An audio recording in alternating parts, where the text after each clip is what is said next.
Try to play moves that actually mean something, that you have a plan. Even if it's a bad plan, it doesn't matter, but at least you have a plan. Today I show you the mistakes that 850 ELO rated players make and how to fix them. And for this I'm gonna play Santiago, who's 850 ELO on chess.com. Let's go.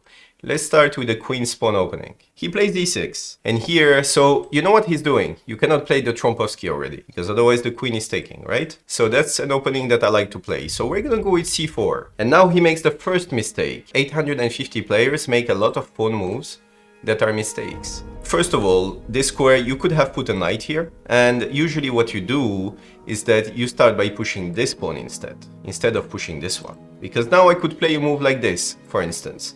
It's only to show you, because I'm using the fact that you didn't push this pawn, so now I'm trying to control actually this square on d6. It's not gonna work here, obviously. If you play a move like b4, he's gonna play a5. And if you play a3, he's gonna take, and if you take, the rook takes the rook.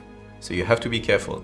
It's absolutely impossible to actually support this pawn here. So you have to actually exchange it this way. So Santiago is telling us this looks like a safe capture. Okay, let's play knight c3, and you see what I'm gonna do. I'm just gonna develop my pieces to natural squares. The second mistake that I see 850 ELO players make is to not put the pieces, to not maximize the value of each piece, and to not find the ideal square for each piece. Here, this bishop. One day, most likely, he's going to play a move like d5. And look what's going to happen. You're going to have two pawns here. And this bishop will be totally blocked. That wasn't actually the square to put it. This bishop could have come to a square like a6. He would have been better. Because on a move like bishop a6, now I cannot actually push here, because the bishop takes this bishop, and the king takes, and I cannot castle anymore, for instance. Okay, so he had a goal. Try to play moves that actually mean something, that you have a plan. Even if it's a bad plan, it doesn't matter.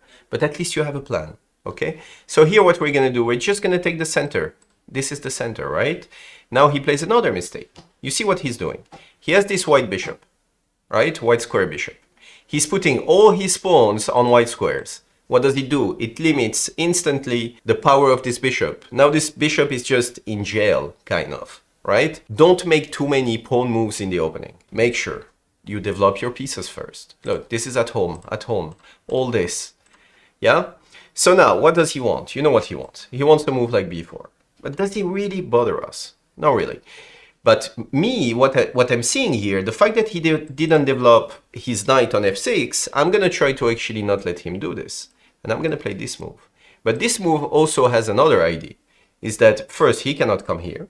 And the second idea, if he had played, for instance, a move like this, now I want to go and centralize my knight on e4, controlling actually this very important square. Because now you can see here, this is a very weak square, my friends, is a very weak square. Because it cannot be controlled by a pawn here or here anymore. There is no pawn that can control this square. Okay, so that's a weak square. Okay, now he plays h5. Do you see how many pawn moves this guy played? This Santiago? Do you see that? He doesn't develop his pieces. He doesn't know that in chess you have to develop your pieces. You have to put your king safe.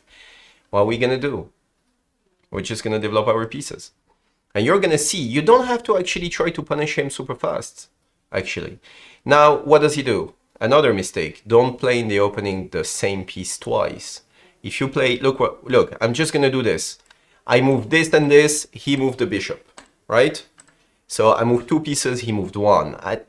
What's gonna happen is that I'm just gonna have more pieces developed. Like it's like having like a bigger army, kind of, you know, to attack. Now he did this, and at 850, you're supposed to know that there is this en passant that is possible, right? I can actually put the pawn, because the pawn just moved from the starting square here, so I can actually take it, and this is what I'm gonna do. If I leave a pawn here, it's controlling very, very annoying squares. And also my knight now suddenly cannot go to this square anymore. So what I'm gonna do, I'm gonna take. And he takes back, and I'm just gonna castle. And look what happens. I almost finish my development. If I move this bishop from here, like for instance, I play this, and this is developing a piece with tempo. What we mean is that we were developing a piece and also attacking something. We don't let him actually continue with his plan here. So on this, okay, he finally developed a piece. But that's going to be very hard for him. Look, now you know what this is, right? This is a weak square because cannot be controlled by a pawn. Weak square. What are we gonna do? We pile on it. Let's go. Let's play a move like knight h4. I'm threatening, for instance, to go here, right? Now he castles. Now I'm gonna play knight g6. I'm attacking actually the rook. He's good. He saw it. Now everything falls just by itself. You don't need to actually do some magic in chess. You just develop your pieces, put your king safe, and then suddenly what happens is that there is some tactical motive that happens just because strategically his position is super weak. This pawn is en prise. So we're just gonna take it. And also this knight is pinned, right? Cannot move, so he didn't like it. So he decided to move his queen because he wants most likely to take our bishop. And now we need to calculate a little bit and see if there is like a sort of checkmate or something. For instance, would you take actually the bishop for the knight? That's another thing where I see that people exchange without thinking about the consequence that he can have in your game. Do you prefer to have the bishop, or his knight actually here is stronger, you think? I mean, his knight is not bad. He's controlling this, controlling this. What I like about the take here is that it's opening the king, because the pawn comes here, and now his king is totally open.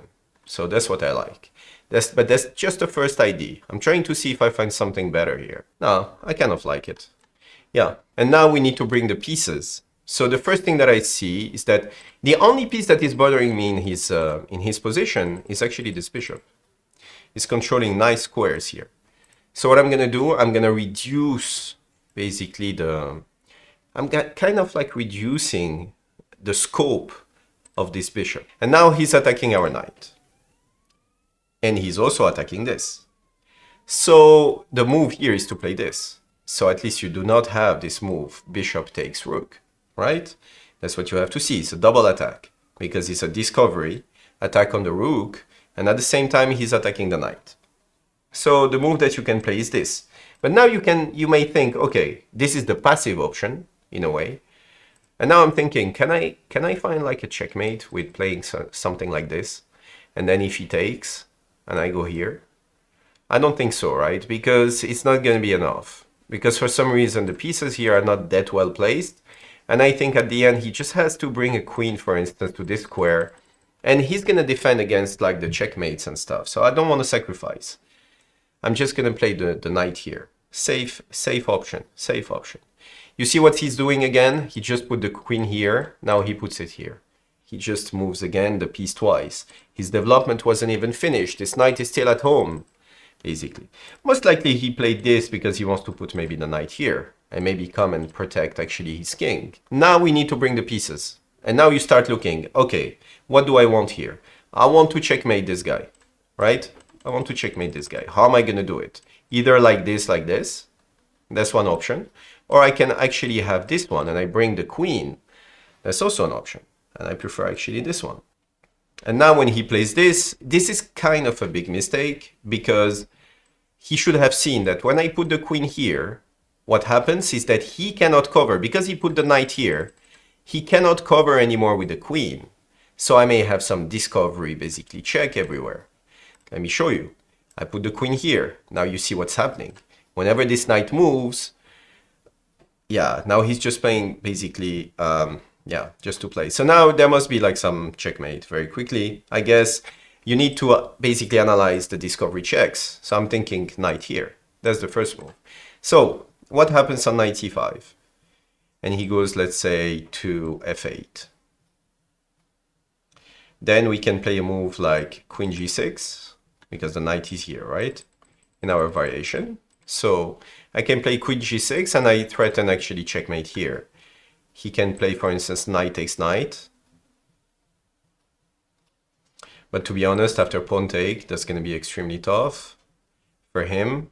And you cannot actually checkmate anymore here on this square because when he does knight takes knight, let me remove this. When he does knight takes knight after we play this move, the queen is actually protecting this square, right? So you can't. I have another idea. Can I play knight e7? That's a double check. He goes to f8. And now queen check, but he takes the knight and actually escapes this way. So that doesn't work. So let's keep looking here. Maybe What can we play here that could be a checkmate? What if I play a move like this? Because if he plays king f8, king f8, I just don't want him to actually escape this way. So that's what I'm trying to do. Okay, I think starting with check is normal. He goes to f8. And now, obviously you can take the rook, but that's not the point. We're trying to find a checkmate, but it seems like there is no checkmate here. Or at least I couldn't find a checkmate. Let me try to see what we can play. On knight h8, he just goes on f8. So that doesn't work. In this case, you have few options. You can just continue your development, bring basically the rook in the center, right? That's what you can do. You're not in a rush actually to win here. I guess knight e5 and then taking the bishop is actually an option, but I just wanted actually just a quick checkmate. But it doesn't seem that there is one. So what we're going to do is that we're going to give a discovery check like this. He has to move the king because he's in check. And now, okay, he made a mistake, which is basically a checkmate in 2 moves. Yeah. But I was going to basically on a king here, I was simply going to take this bishop and I'm a piece up, attacking this one, etc. But now he made a mistake is that he went to h8. Can you see the checkmate in 2 moves? So the checkmate in 2 moves, so you analyze the checks first. That's what you do. So you go with the check here. See what's happening. This column is completely taken by the queen. So he only has 1 square. You go check, he goes here. And now can you see the checkmate? Queen g6 is checkmate. So let's do it. Knight check and Queen g6 is checkmate. Good game. I guess you taught me a lesson today. And I hope that you got the lesson today. What are they? Not too many pawn moves in the opening. Make sure that you develop your pieces. Take just the center with your pawns and that's enough, right? And then develop your pieces. And then put your king safe. Because don't move the pawns that are basically where you're going to castle. Because it makes your king super weak. Don't play twice or 3 times the same piece in the opening. Make sure. And then for every move that you make, you must have kind of a reason to actually do it. Not just push wood, like we say in chess.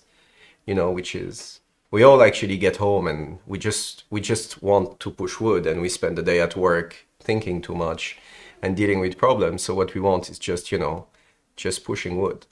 But it's better to actually win. So it's going to make you more happy than actually going home, you lose the game and then you're actually in an even, you know, worse mood. Try to find a reason for every move you play, okay? I'll see you on the next video.